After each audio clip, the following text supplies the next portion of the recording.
Olá e sejam bem-vindos ao episódio 19 do meu podcast. O meu nome é Edgar Abreu e neste podcast fala sobre finanças pessoais, empreendedorismo e investimentos. Neste episódio vou-te falar sobre história e sobre ETFs. Eu sei que tinha dito que ia tentar trazer mais convidados e vou, mas devido às férias não fui capaz de conseguir gravar com um convidado e por isso preparei este episódio solo para vocês.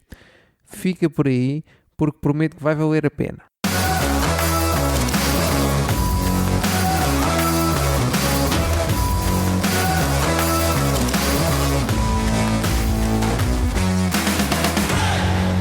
Sabem qual é a maior convicção de quem investe a longo prazo em ETFs? É algo bastante fácil de entender. Basicamente, quem investe a longo prazo em ETFs acredita com toda a sua convicção que amanhã o preço do ETF será maior do que é hoje. É só isto. Reparem que quando digo amanhã, não é literalmente amanhã, mas sim daqui a alguns anos. Mas no fundo é isto, não é? Eu quando invisto em ETFs estou a comprar uma unidade de participação hoje com o objetivo de vender daqui a muitos anos, ou então de ir recebendo dividendos, de preferência cada vez maiores com o passar do tempo. Mas como é que isto é possível? Para saber como é possível, é preciso desconstruir primeiro um pouco o que é um ETF, e hoje vou utilizar o exemplo de um ETF composto por ações de empresas.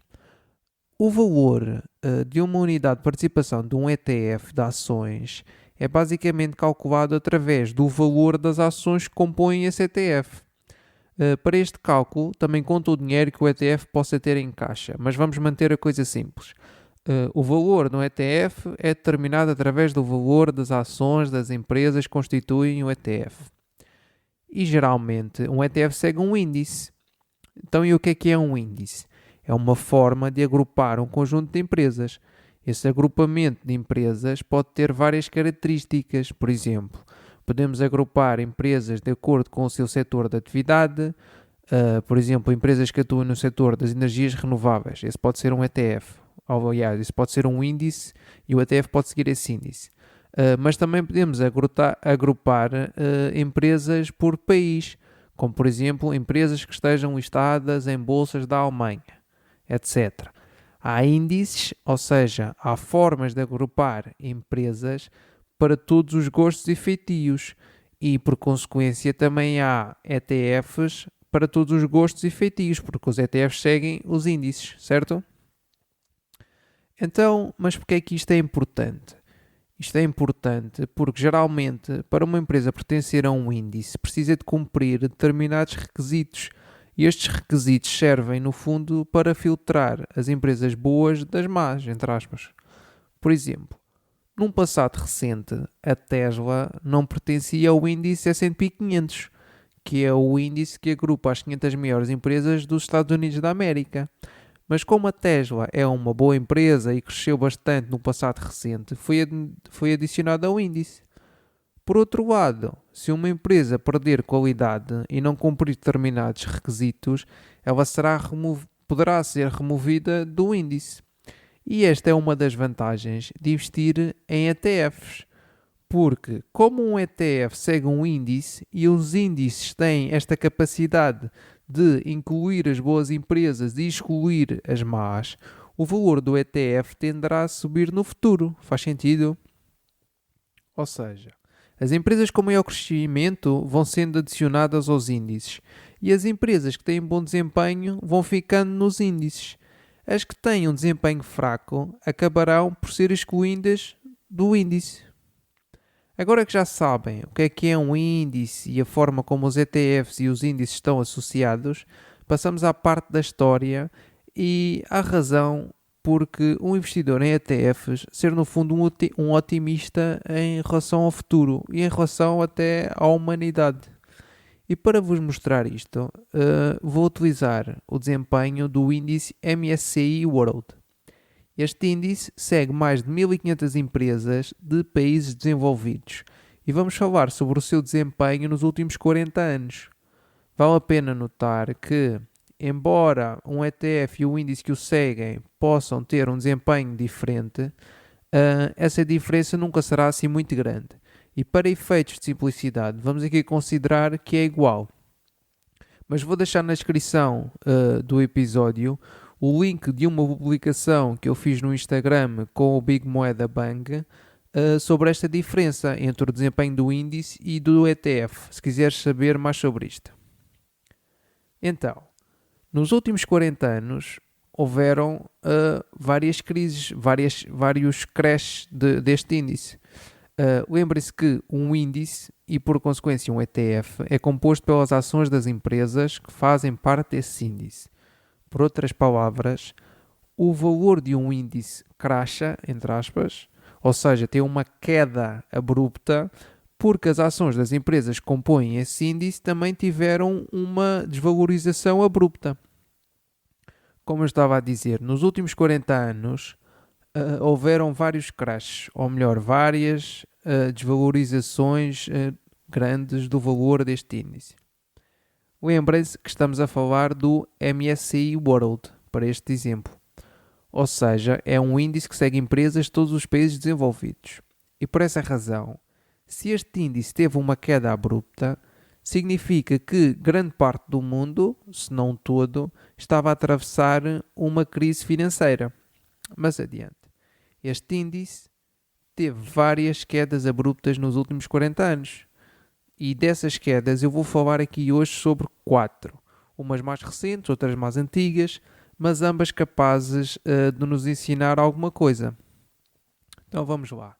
A primeira queda da qual quero falar é da queda conhecida como Black Monday, ou Segunda-feira Negra, que aconteceu no dia 19 de outubro de 1987. Nesta segunda-feira, o índice Dow Jones Industrial Average teve uma queda de 22%, o que levou a um efeito bola de neve e fez com que muitas outras bolsas por todo o mundo também sofressem quedas brutais. Feitas as contas, o MSCI World, o nosso índice que estamos a usar como exemplo, acabou por ter uma perda de 24% devido a esta Black Monday e ao seu efeito nas outras bolsas do mundo. Só aqui um pequeno parênteses para dizer que o Dow Jones é um índice que segue as maiores empresas dos Estados Unidos, as chamadas Blue Chips.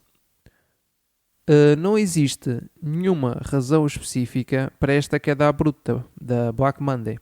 Embora se fale de alguma instabilidade que se vivia na altura, a maioria das conclusões dizem-nos que esta queda foi maioritariamente causada por um clima de pânico. Ou seja, as pessoas estavam a vender, no fundo, porque estava toda a gente a vender, porque as outras pessoas estavam a vender. E isto foi ampliado, este clima de pânico, foi ampliado pelos meios de comunicação. Isto parece-vos familiar?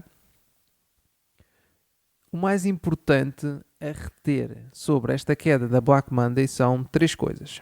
Número 1. As quedas abruptas na bolsa podem acontecer num único dia. Número 2.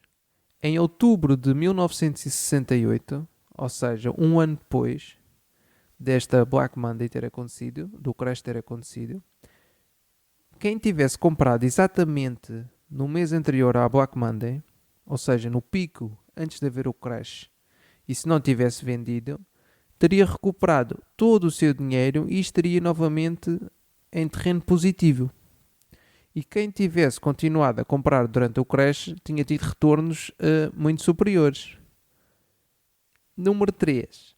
Apesar do pânico promovido pelos meios de comunicação, o mundo não acabou e quem se manteve investido recuperou o seu dinheiro rapidamente. A segunda queda de que quero falar hoje é a chamada dot-com bubble, ou a bolha das .com, ou a bolha das empresas da internet. Esta queda deveu-se ao aumento brutal da especulação de todas as empresas ligadas ao admirável mundo novo que era a internet. No fundo, todas as empresas cujos negócios estivesse de alguma forma relacionado com e-commerce viram o valor das suas ações explodir. E com esta subida do preço, e como esta subida do preço das ações era guiada pela especulação e não pelos fundamentos das empresas, ou seja, não era guiada pelo aumento da faturação ou do lucro, por exemplo, isto acabou por correr mal e levou a uma queda muito grande do mercado e à extinção até de muitas empresas. Então, esta queda da bolha das dot-com começou em 2000 e durou até 2003, levando a uma desvalorização do índice MSCI World de 51%, ou seja, mais de metade. Esta queda foi muito diferente da queda da Black Monday. Primeiro, a sua duração foi muito superior. Foram quase 3 anos com a bolsa a cair. Era preciso ter muita convicção para não vender quando se vê o valor do nosso portfólio a cair durante 3 anos consecutivos. E segundo, a recuperação também foi muito mais lenta. Mas a verdade é que aconteceu, houve recuperação, como acontece sempre. Então, quem tivesse investido no MSCI World no topo da bolha, ou seja, mesmo antes do crash, teria demorado 13 anos a voltar ao sítio onde estava. Sim, ouviram bem, foram 13 anos.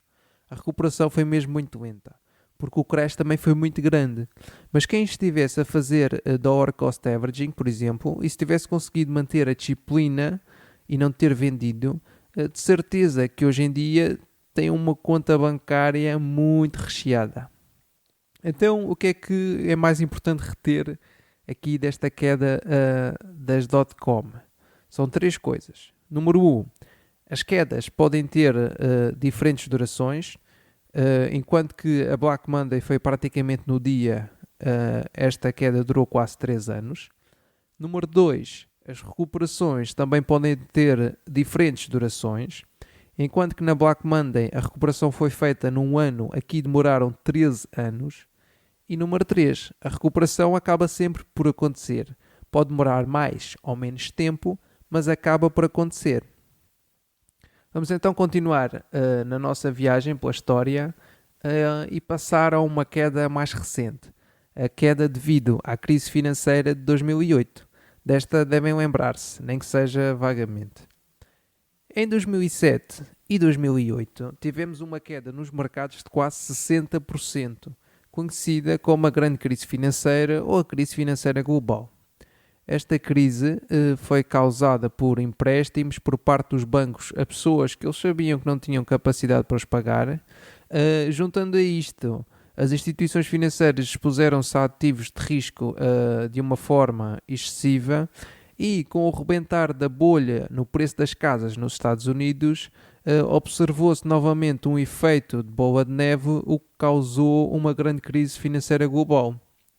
Durante esta crise, o índice MSCI World esteve em queda durante quase 2 anos, tendo começado a sua recuperação em fevereiro de 2009.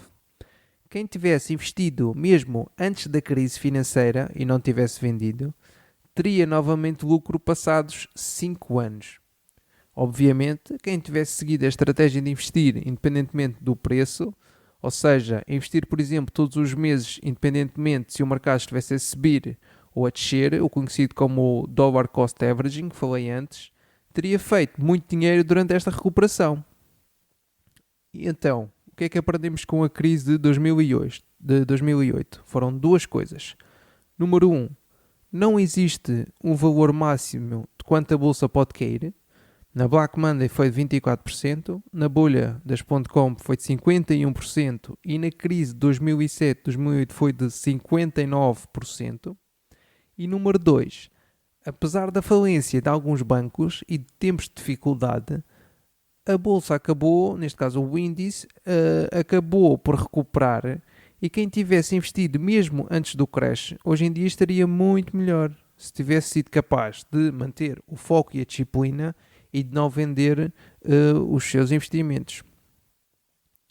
Com isto, passamos à última queda que quero falar hoje e à que aconteceu mais recentemente, a queda relacionada com a pandemia. Com a atividade económica a diminuir devido ao isolamento obrigatório das pessoas e devido também ao medo e à incerteza, paramos mais uma vez com o crash na bolsa. Quem tivesse investido mesmo antes do crash, em fevereiro de 2020, teria visto o seu dinheiro diminuir 34%, mais coisa menos coisa.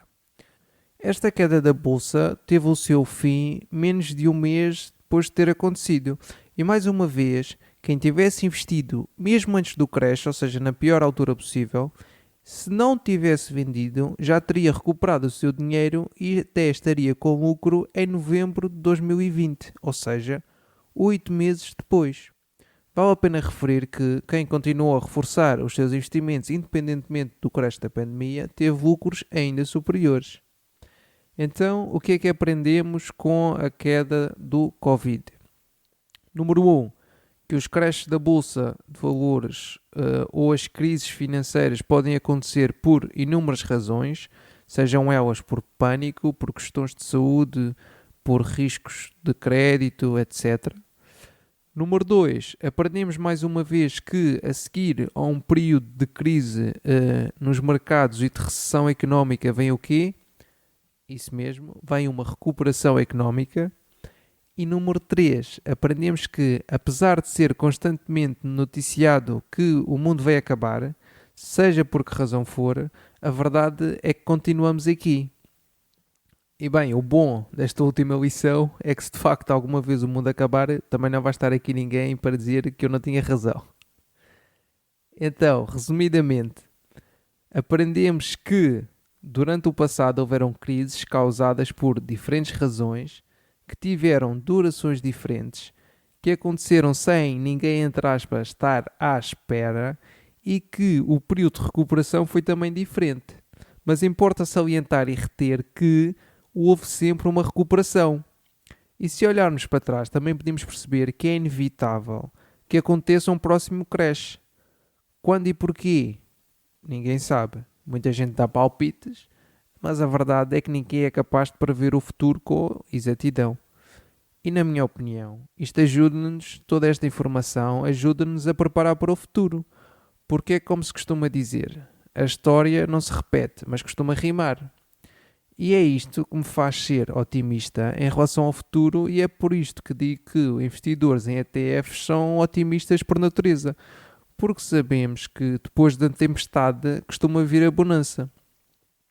O que eu quero passar-vos com este episódio é que a sociedade humana tende a prosperar e quem investe em ETFs diversificados, ou seja, que tenham um grande conjunto de empresas, como por exemplo o MSCI World, que eu usei como exemplo neste episódio, tende a prosperar com ela.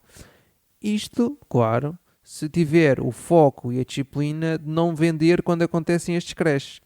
Porque se vendermos quando acontecem os crashes, assumimos a perda.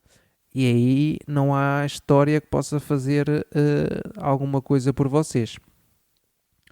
E reparem ainda que esta valorização do índice aconteceu ao longo dos últimos 40 anos, independentemente de guerras, independentemente de pandemias, independentemente de crises causadas por todo o tipo de razões.